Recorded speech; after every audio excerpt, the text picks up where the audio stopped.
दोस्तों, स्वागत है आपका हमारे YouTube channel Ryan kids club पर। आप सभी को श्री कृष्ण जन्माष्टमी की हार्दिक शुभकामनाएं।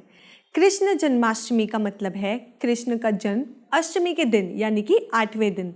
शाम सलोने श्री कृष्ण का जन्म भद्र महीने में 8वें दिन हुआ था और उन्हें भगवान विष्णु का 8वां अवतार भी कहा जाता है। भद्र हिंदू कैलेंडर का छठा महीना माना जाता है, जो हमारे स्टैंडर्ड कैलेंडर के मुताबिक अगस्त से सितंबर में आता है। चलिए सुनते हैं कृष्ण जन्माष्टमी की कहानी। ये कहानी शुरू होती है मथुरा के पापी राजा कंस से।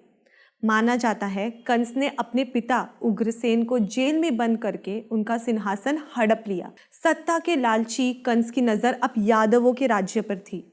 इसी लालच में उसने अपनी बहन रानी देवकी का विवाह यादव वंश के राजकुमार वासुदेव से करा दिया।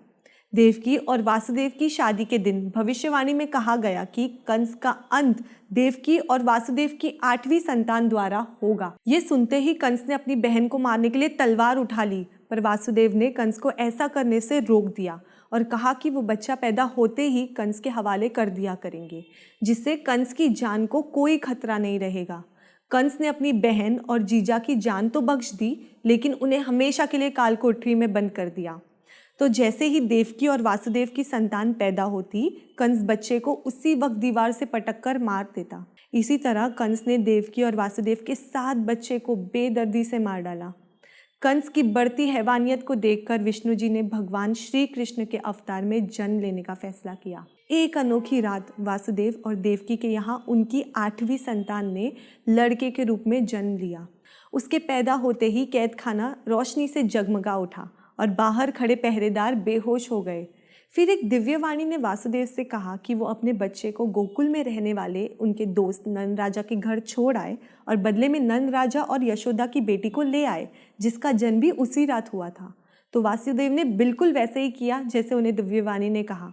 वासुदेव ने बच्चे को उठाया और तभी जेल के दरवाजे अपने आप खुलने लगे और वासुदेव गोकुल नगरी की ओर चल दिए। लेकिन वहां पहुंचने के लिए उन्हें यमुना नदी को पार करना ज़रूरी था। तूफानी बारिश के चलते नदी उफान पर थी, पर वासुदेव बिना डरे बिना रुके बच्चे को सिर पर उठाए नदी में उतर गए। जैसे ही नदी का पानी बढ़ने लगता, विष्णु जी अपने चमत्कार से नदी के स्तर को नीचे कर देते। बच्चे को तेज बारिश से बचाने के लिए विष्णु जी के सेवक शेषनाग भी बच्चे की छतरी बनकर वासुदेव के पीछे पीछे चलते गए। जैसे ही वासुदेव नंद राजा के घर पहुंचे, उन्होंने देखा कि सब गहरी नींद में विलीन है। तभी उन्होंने पालनी में झूलती बच्ची को उठाया और उसकी जगह अपने लड़के को रखकर दबे पांव वहां से चलकर वापस मथुरा की जेल में आ गए और बच्ची को देवकी के पास रख दिया। जब बच्ची जोर जोर से रोने लगी तो पहरेदारों को पता चल गया और उन्होंने कंस को जाकर 8वां बच्चा पैदा होने की खबर दे दी। जैसे ही कंस उस नन्ही सी बच्ची की जान लेने आया, बच्ची ने माँ दुर्गा का रूप धारण करके कंस को चेतावनी दी कि कंस, तेरा विनाश करने वाला इस दुनिया में प्रकट हो चुका है, और वहाँ से गायब हो गई और शुरू हो गया कंस के विनाश का पड़ाव। उधर गोकुल नगरी में जैसे ही ये खबर फैली कि नंद राजा के यहाँ एक मनमोहक और मंत्रमुग्ध करने वाले बच्चे ने जन्म लिया है, तो सभी उस बच्चे की एक झलक देखने के लिए दूर दूर से आने लगे। प्रेम, करुणा और सौंदर्य के प्रतीक उस बच्चे को हम श्री कृष्ण, नटखट नंद लाला, बंसीधर, गोपाला और ऐसे बहुत सारे नामों से याद करते हैं। माखन के दीवाने श्री कृष्ण का जन्म आज दही हांडी, गाने बजाने के साथ देश भर में बड़े उत्साह के साथ मनाया जाता है।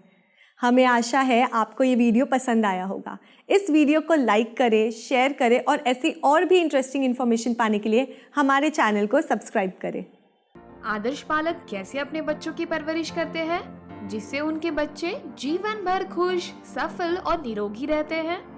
यदि आप आदर्श पालन पोषण के प्रोसेस को विस्तार से समझना चाहते हैं, तो आज ही the corporate coach app download करके पेरेंटिंग के कोर्स के 100 चैप्टर्स देखिए।